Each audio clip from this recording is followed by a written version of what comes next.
Thanks for just this morning at Coffee with a Cop, and we have a really special presentation from Al Childress, who's with the Internal Revenue Service.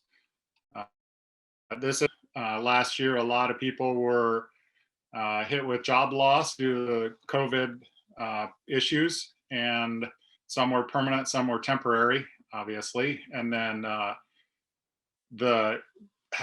had the opportunity or were defrauded by people using the Department of Economic Security and filing false claims on their behalf.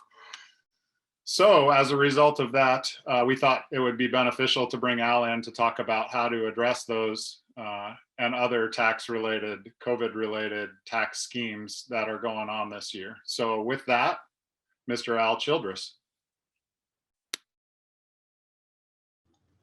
Okay, thank you, Chief Wingard. I certainly appreciate the opportunity to talk to everybody. Hopefully you can hear me okay. I'd also like to send a thanks to Officer McGee for inviting me to this event. I'm certainly happy to get the word out about what we're doing. What I'm going to touch on today is a little bit about us. Most people don't realize that Internal Revenue Service has a criminal investigation arm, and then there's some of us running around out there with law enforcement powers. So I'll tell you a little bit about us, some of the cases that we have worked recently that affect your local community. And lastly, we'll touch about schemes that are out there, and we'll also touch briefly on the unemployment scam that's out there that you may have some interest in. So let's go ahead and move forward. A little bit about us. We are the criminal investigation arm of the Internal Revenue Service. We are federal law enforcement officers, just like FBI, DEA, ATF, all the other folks that have TV shows. We unfortunately haven't been able to make one yet, but we were created in we were staffed with 6 agents under the leadership of Elmer Irie, who was the first, if you will, untouchable. We came from the Postal Inspection Service, actually. Most of our folks were created from the postal inspectors. We first gained prominence in the 30s for the case that at least some of you are probably familiar with, the Al Capone case for tax evasion. Popular trivia question: what did Al Capone end up going to jail for? It was tax evasion at the end of the day. In the late 70s, we changed from the intelligence division to criminal investigation, and we have been going hard ever since. Overall, we're pretty well respected in the law enforcement community, federal law enforcement community. We have our cases tend to be very, very solid. We've got the highest conviction rate in U.S. federal law enforcement. If we start working a case on you, you're probably in trouble. We advertise ourselves as the finest financial investigators in the world. And we regularly teach other foreign governments how to stand up their financial intelligence units to do forensic accounting on a federal level and solve crime schemes. We regularly work closely, as I mentioned, with FBI and our other federal partners, also DEA, where DEA will go ahead and chase down the drugs. We will start pursuing the money, determine where the money went, and how we can get it back in the hands of the government and ultimately the victims. As I mentioned, for law enforcement officers, we get trained just like everybody else. Most of our statutes run in the criminal fraud, tax fraud, but we also do money laundering, and we'll touch on that. Just like everybody else, all the other federal agencies, rules of evidence, we testify in trial, surveillance, interviewing. We do carry firearms. We do make arrests. We are sworn law enforcement officers that specialize in financial investigations. Our investigative priorities for this year, or next 2 years, I guess I should say, surround high dollar financial frauds. I like to say we will do everything that ends in fraud. Largely, a lot of our agents concentrate on tax evasion, but that's not by any means everything we do. We'll do everything from corporate fraud, insurance fraud, healthcare fraud. If you can think of it, we do it, as long as there's enough money involved. Money laundering angles and bank fraud angles of the case. Currently, one of the areas we're really concentrating on is our international footprint. We've been partnering with other federal law enforcement agencies around the world. We've got an excellent relationship with Canada, Mexico, not so much currently, but our other J5 partners, Australia, the UK, New Zealand, and so forth. We're really trying to get a handle. As many of you know, the world has gotten much, much smaller. With the internet and cyber currency and the ability to move money through the world very quickly, often outside of the traditional banking structure. So we're really trying to partner with our international allies to ensure that they're not being defrauded, we're not being defrauded, and ultimately taxpayers are paying their fair share. We also concentrate, particularly this time of year, on refund fraud. Individuals that are either, you'll see the signs on the street corner, dial this number, we'll guarantee you whatever X amount of money is a tax refund, be it $5,000, $10,000 on your tax refund. I'm sure most of you sense that those are fraudulent, and generally they are. They will take your information, file returns on your behalf. Sometimes you will, it's going to be a false return, almost undoubtedly. And sometimes you'll get all the money, sometimes you won't. Sometimes they'll split the money with you. Generally, at the end of the day, and we'll talk about ghost preparers a little bit. Ghost preparers are those that will prepare your tax return, but don't sign on the return as the tax preparer. So it makes it very difficult for us on the enforcement. So if you go to one of these preparers, they prepare your return, give you this exorbitant refund. The refund, you pay them upfront or give them a portion of the refund. When we are able to track you down and realize the fraud in 18 months, 2 years, the only person we can find is you, unfortunately, because your information is on the return. The tax preparer often won't sign that return, thus it goes preparer, and you're left holding the bag. And they walked away with the high refund amount or split refund that was in your name. So it makes it, you end up holding the bag. So that's something we definitely concentrate on this time of year during filing season. And some other areas that we'll touch on are corporate fraud, public corruption. We're very always looking in that area. Elder fraud, which is an area we've really been concentrating on in the last year or two, and one of the cases I'll touch on in a few minutes discusses an elder fraud case that we worked on. And cybercrime. As I mentioned earlier, everyone is, most people are at least somewhat familiar with cryptocurrencies. That has opened up the flow of income outside traditional banking, challenging for us and in some ways easier for the criminals. So that's an area we're really concentrating on. I'll just move on with that. Okay, another areas that we also concentrate on. We are a member of the Joint Terrorism Task Force here in Phoenix. That partners with FBI and other law enforcement agencies to make sure we're addressing counterterrorism threats, both domestic and international, within our area. We have a pretty strong footprint there, and we're regularly partnering with those investigative partners to make sure that we're keeping the homeland safe. Transnational organized crime and narcotics related crimes kind of cross. We do maintain a pretty strong footprint in the narcotics area and organized crime areas. In both of those venues, we'll call them, the criminals usually aren't into the crime because they like anything other than money. Drug dealers generally don't sell drugs because they like drugs. They sell drugs because they like money.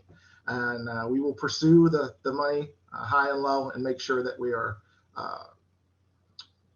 obtaining any monies that we can for victims and for the government to, again, protect the homeland. This is our footprint. Most of it probably is not all that interesting to the audience, other than the fact that we are spread throughout the entire country. Our field office is the Phoenix field office that covers Arizona and New Mexico. We have about 50 agents and support staff that cover those two states, 30 of which roughly sit in the Metro Phoenix area. We've got a footprint of about 10 agents down in Tucson and another 10 agents covering New Mexico. Our main office is in Albuquerque, but we also have some agents located in Santa Fe and Las Cruces. Within Arizona, we're mainly concentrated in Phoenix and Tucson. From there, we just reach out. And I should mention, in Phoenix, we've got offices in Mesa and Glendale to sort of cover the entire valley. But northern Arizona and the southern borders, we just travel down and cover cases that way. All right, let's talk a little bit about the cases we're working and the type of cases we've worked recently. Just in the last month or so, we worked a Paradise Valley man right in your community who was involved in a really elaborate stock scheme, microcap stock scheme. He just pled guilty, as I mentioned, last month, for aggravated ID theft, money laundering, and wire and securities fraud. This was a case we worked in conjunction with FBI, and this individual, along with several other individuals, had an elaborate, essentially trading stock for ownership rights, and then basically pumping and dumping the scheme. If you're familiar with that, they were converting these held restricted stock shares to public shares using aliases, and putting them on the small market, and then selling them. And essentially, they altered more than $2 million worth of stock through the scheme. And come to find out, as in most of these microcap stock schemes, the stock wasn't worth nearly as much. Basically, the company was little more than a shell company that they'd created. This was an ongoing scheme. They had a number of different companies they had done this with, but we kind of came in at the back end of it, realized what they were doing, and jumped on the scheme and shut them down. And that's sort of the type of cases we end up working. Is so often these schemes start to snowball, and no one is able to or has the financial expertise to solve them, if we'll call it that. And we'll jump into the schemes, get a handle on them, trace back the financial records, and really determine what was going on in the scheme and shut them down. And that's exactly what happened in this scheme.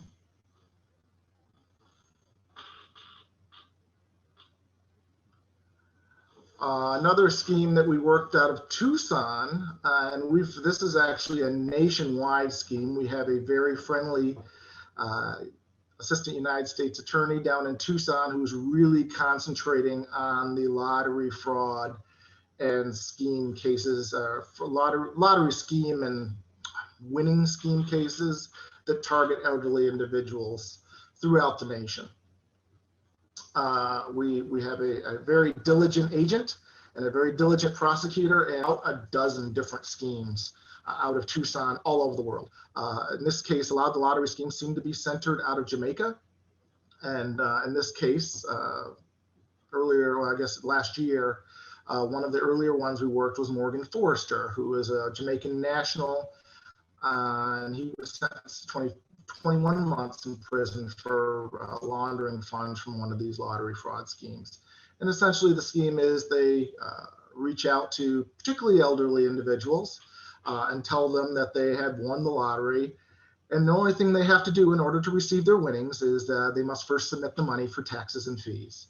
So we're able to work both the money laundering angle and also the posing as federal law enforcement, or posing as an IRS tax collection official. This was a good scheme, and like I said, we've continued to work these schemes in a similar fashion. We still have, this is one of the ones we can talk about, as it's already been fully adjudicated. We have several more that we are currently in the process of working, and I don't see any end in sight for us to continue pursuing these. There's been from my perspective, not a lot of concentration on these type of schemes. And because so many of the perpetrators are offshore, but we've been very diligent sort of tracking them down. And so often we're able to work with the Jamaican officials to extradite these individuals back to the US and hold them accountable for their schemes.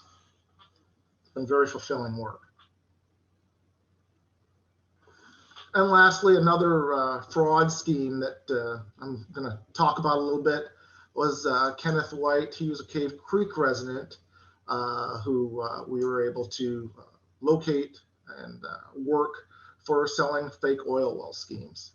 Again, he's reaching out to individuals, investors, some of which are elderly, but some of them are just plain old folks looking to make a good return on their money. He was advertising that he had oil drilling projects located in both Montana and Texas, and told folks that they could get a ridiculous return on their investment. And so often in these schemes, that is the clue. If anyone tells you they can get you, double your money in 6 months, double your money in 3 months, more often than not, it's a fraud scheme. It's pretty tough to do. There are obviously occasions where someone's able to pull it off, but more often than not, if they have the resources to do that and they have the way to do it, they're usually not looking for investors. They're doing it themselves. If they're looking for you to invest your money in it and they're going to make great money for you, usually it's a fraud. In this case, he was arrested for the fraud and has been sentenced to 4 years in prison for those money laundering violations, as well as the underlying fraud.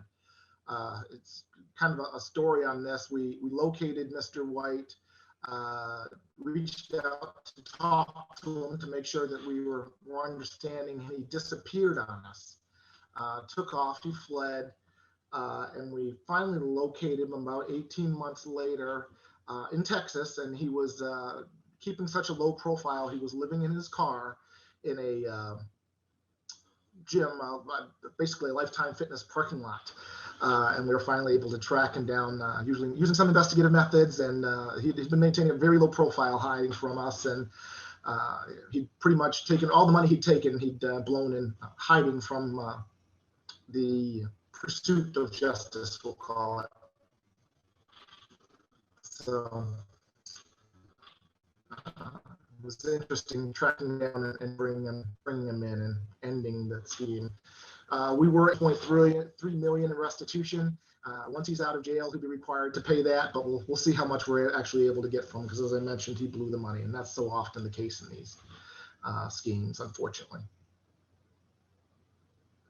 And I guess the key message I'm trying to get across in some of these, and for all of you out there, is that obviously we are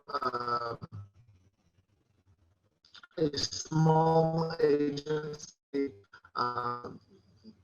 going, so even on the civil side, getting a hold of the IRS, the solution to for you as a victim or you as a witness is to reach out to your local law enforcement.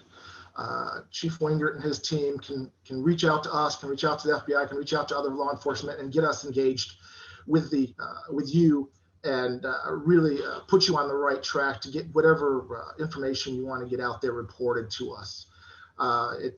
We really try and work closely with our local law enforcement partners and ensure that we are call it force multiplying our efforts in preventing financial crimes along with our law enforcement partners to really match bonds that are out there. We'll talk a little bit about the COVID-19 fraud that is out there. I know a lot of you have seen it. As you know, a little bit of the surprise that came through this term after the last term were the prepaid cards. The folks that received the first round of payments largely received checks. And this time what came through so often, instead of checks, were prepaid cards. And that really threw a lot of people off. They're concerned as to whether or not this was a scam or if it was real, but the cards were indeed real, and you are able to negotiate them at banks and convert them for for hard money, if you will. It's certainly a change that wasn't very well advertised. I will readily agree. But it's just these type of help scammers to, because the word's not out there, they're able to say, no, this is just something unusual, kind of like the prepaid cards, we'll call it that. So it's, and they are certainly making their efforts to try and separate innocent victims and taxpayers from their money. As I mentioned earlier, these folks so often will spend all day trying to figure out how to scam people from their money. And as you and I have seen, as we have learned how this new economic impact payment system has worked and how the checks are being distributed and what it looks like, the criminals are also learning how these payments are coming out, what the checks look like and what to look for and how to target individuals to try and trick folks out of their money. Some of the common scams we're seeing are text messages asking taxpayers to disclose bank account information in order to receive their impact payments. I think many of us have received those text messages from folks. The IRS or nor anyone else are ever going to text message you and ask you to disclose any of your information. And that should be the general theme in all of this. If it is most definitely not the IRS. We simply don't communicate that way. From the criminal investigation arm, we will occasionally call people and ask to meet with them, but we will have our employee identification number. We will always give you a number to call us back on. And we're always willing to meet with you either at home or at a location you feel safe at. Local law enforcement is a fantastic option. If somebody says, calls you and says, and you are concerned, but you want to make sure you're being safe, offer to meet them in the lobby of your local police department. You're going to find the fake guys are not interested in doing that. But we will more than happy meet you out in the lobby of the police department and verify our identification with law enforcement and answer any questions you have to make sure that we're able to verify we are who we are. Other things that are out there, other COVID-19 scams or the phishing schemes using, as I mentioned, emails, letters, social media, in a variety of ways, either to help you get the vaccine, help you get a payment, to help you invest in the newest and greatest solution to the COVID-19 problem. We've all seen them in our mailbox. Hopefully most of them are getting trapped in your junk email, but so often all they're looking for is information from you, your personal identifiers, your name, your address, your bank account information, anything that they can get a hold of, your account passwords to scam information or scam your money from you, essentially. Again, other scams, the fake test at home COVID-19 kits, as well as fake cures, vaccines, pills. What was the machine that was being advertised as being able to suck the COVID-19 out of the air? All of those things are very risky, we'll pull it that way, at minimum. I'd be very hesitant to invest any finances in those because that's, I'd waiting to see how it's tested out before you invest your hard-earned money in that. Also, donation requests for individuals, groups, and areas. We're currently investigating a case right now on some individuals that have fake donation entities that advertise that they're raising money for a variety of, be it veterans or law enforcement or firefighters or what have you. And I think, I know I certainly get the calls. I suspect some of you do as well. Be very cautious on unsolicited donation requests.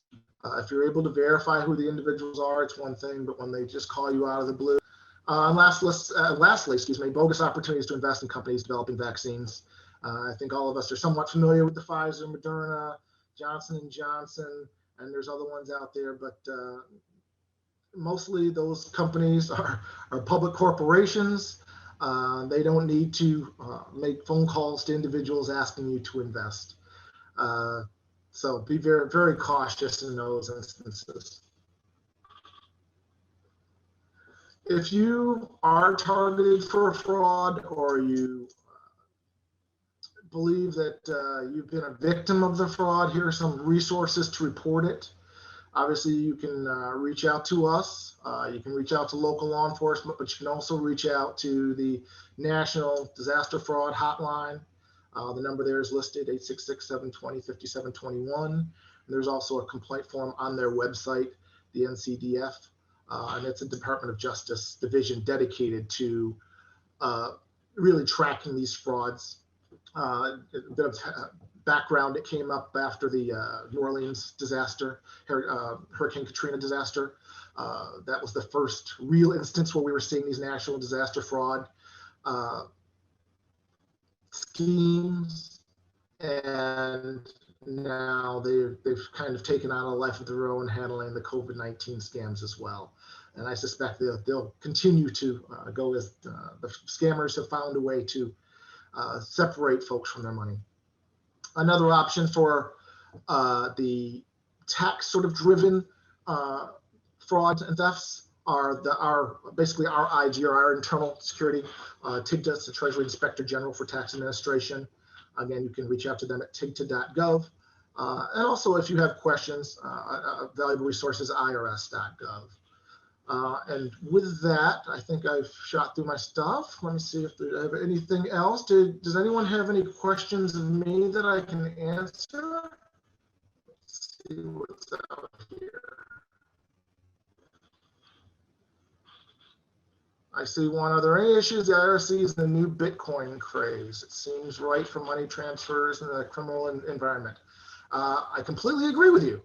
And we've got a pretty strong, we now have 2 separate cyber centers that concentrate exclusively on dark web, cyber currency schemes. We have one located in the DC area and one located in Los Angeles. However, in Phoenix, we kind of had our investigations going before either of those centers had stood up. A lot of the cases we really concentrated on early, be aware, a lot of the dark web marketplaces were selling narcotics and shipping them right to your door. And it was all done utilizing Bitcoin. So we did a lot of undercover work early on those marketplaces, posing as sellers, and took down a number of schemes, several of which were here in the Valley, to address individuals that were selling narcotics on the dark web. But we're also, there's no shortage of individuals that are investing in Bitcoin and moving money in Bitcoin. It, as you mentioned in your question, it certainly opens the door for money laundering, being able to convert cash to Bitcoin and then walking around with however much money on essentially your cell phone from country to country, or for flying from country to country. Creates a challenge outside of the traditional banking system that we hadn't seen in the past. We obviously, but it certainly is an area that without regulation presents a number of challenges for law enforcement, and opens a door for criminals to move money around and move the fruits of their crimes around without being monitored by some of the checks and balances that are in the traditional banking system. So I think you see them on the chat. Let us know if this is not your question, but I have it as, with our neighborhood mailbox being broken into, how can we alert citizens to be aware and take precautions for potential, just take precautions? And that's probably more your neighborhood, Steve, you want to answer that, but I can certainly chime in. So some precautions are use the, there's a resource to be able to check when your mail arrives through US Postal Service. So if things are going to be arriving, make sure you grab it as soon as it is there. And also report any type of suspicious vehicles that you do see. A lot of times these people who are doing mail thefts, they're going to be driving through slowly. You'll see them stop at various locations. At the mailboxes. If you see anything unusual, report that over to us so that way we can check it out. But I think one of the big precautions is if you're expecting any type of mail or mail's delivered, having that removed. And just to piggyback on what Steven said, there is a lot of personal information that comes in to your mailbox. So pick up your mail regularly, daily is really beneficial. Then you have that property into your house instead of sitting in the mailbox. Not only for theft of checks or whatever, but also for the personal information that comes.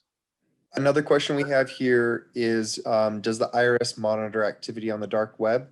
And is there something individuals can do to protect themselves from information shared on the dark web?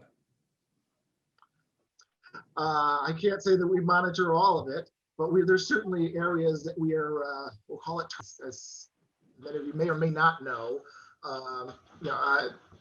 stolen ID, personal information is bought and sold on the dark web. And we are certainly monitoring that and trying to locate those perpetrators.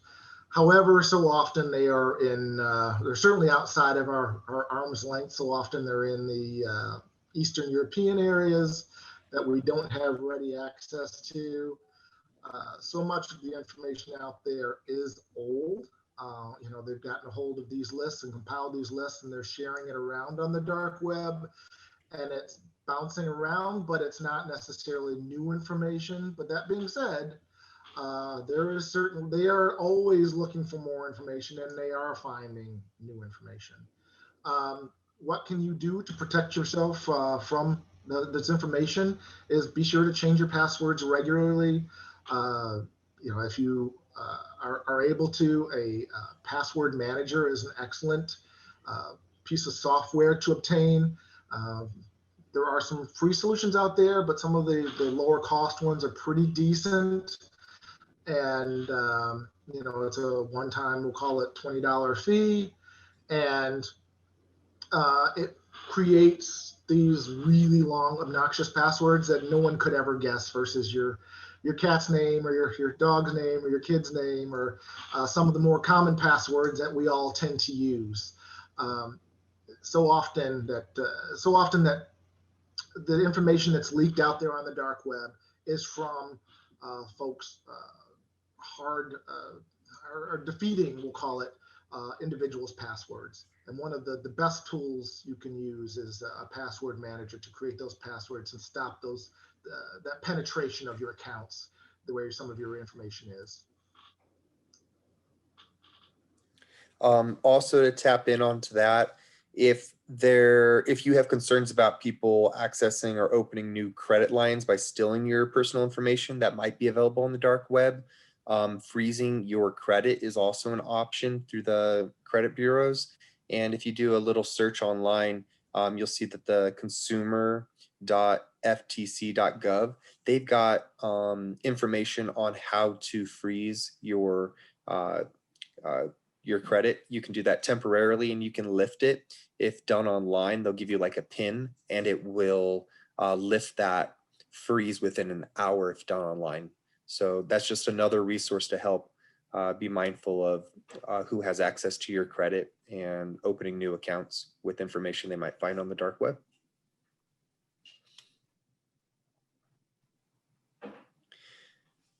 We had another resident write in And let me go to their comment.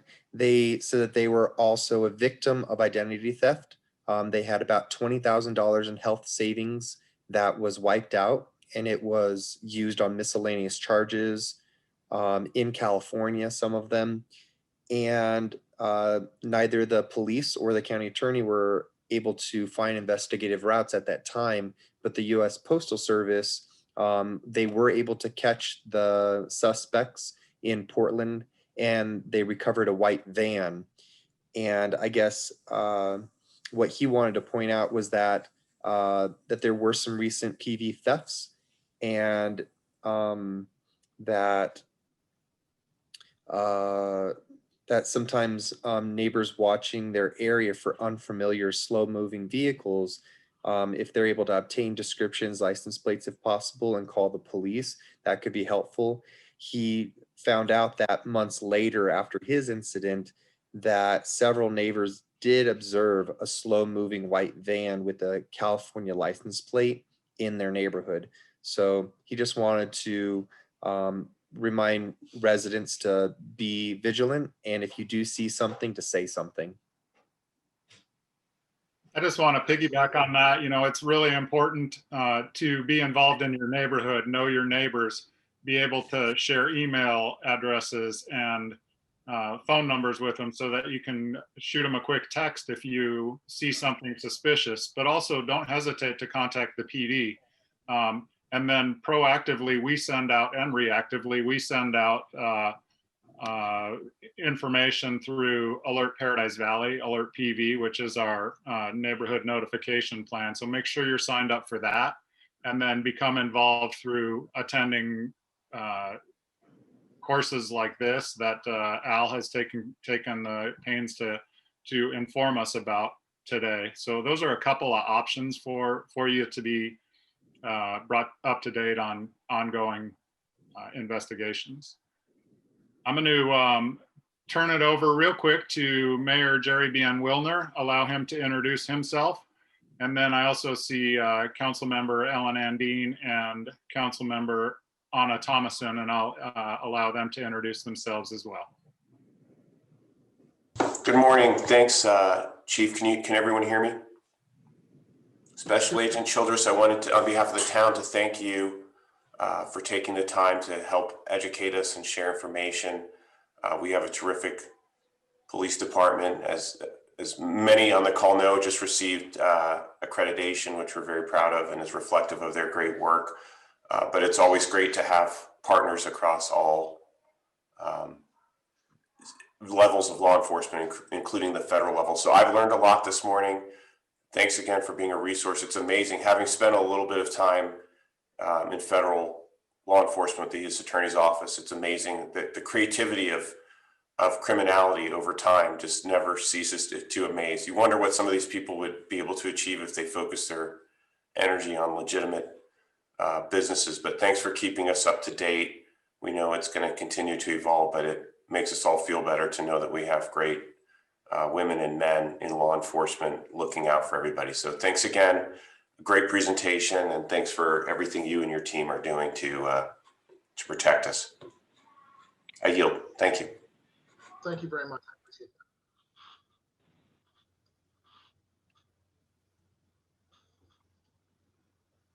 that. Councilmember Ellen Andine. Thank you, Chief. Can everybody hear me? Yes, we can. I hope so. Okay. I just wanted to thank Agent Childress from the IRS and our police department for this great presentation. As far as the COVID-19 fraud scams, I've been I've been a victim of that. Received an $8,000 debit card to my mailbox one day and wondered what that was all about. So it is important, as they said, to stay vigilant. And if you see something out of place in your neighborhood, to say something. Say something to your neighbors, say something to the PD. And I've continue to have unemployment claims. I just had another one 6 weeks ago to my employer regarding COVID-19 as well. So, accounts are frozen, my credit reports are frozen, all of that stuff. I've taken all those necessary steps. But it is very important in our neighborhoods that if you see something, to say something. And I just wanted to appreciate this this conversation today, and it needs to be taken seriously. Like I said, it's happened to me, and I know it's happened to some other people in the town of Paradise Valley. So thank you to everyone for this very robust conversation, and I will pass it over to my colleague, Anna Thomason. Thank you. Thank you, Councilmember Ann Dean. I want to thank Agent Childress for joining us and echo the comments that have already been made about see something, say something. And Councilmember Ann Dean, I'm wondering if you maybe have a little tattoo of that on your arm because you say it all the time. And I thank you so much for the reminder. I received a call. Paradise Valley is so special. And yesterday I received a call from a neighbor about a couple different issues. And whenever she calls me, she says, I feel guilty. I'm not sure what I should do. And every single time I tell her, thank you, thank you. That's exactly what you should be doing. And sometimes I call dispatch and say, I feel guilty bothering you, but there's this car here, ... And every time dispatch is wonderful. And they say, nope, that's exactly what you should be doing. So I remind all of our residents what a great place this is and encourage you all to see something, say something, and don't feel guilty. That's what we're here for. Thanks, Chief.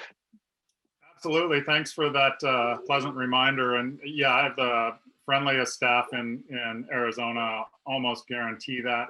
And please don't feel like you're going to be embarrassed or ridiculed either by the dispatcher or the officers. I will guarantee you that will not happen. So please call us. Don't feel guilty about calling us. We're here all the time, 24/7, holidays, when everybody else goes on vacation, we're here. And we are here to solve your quality of life issues. So please contact us.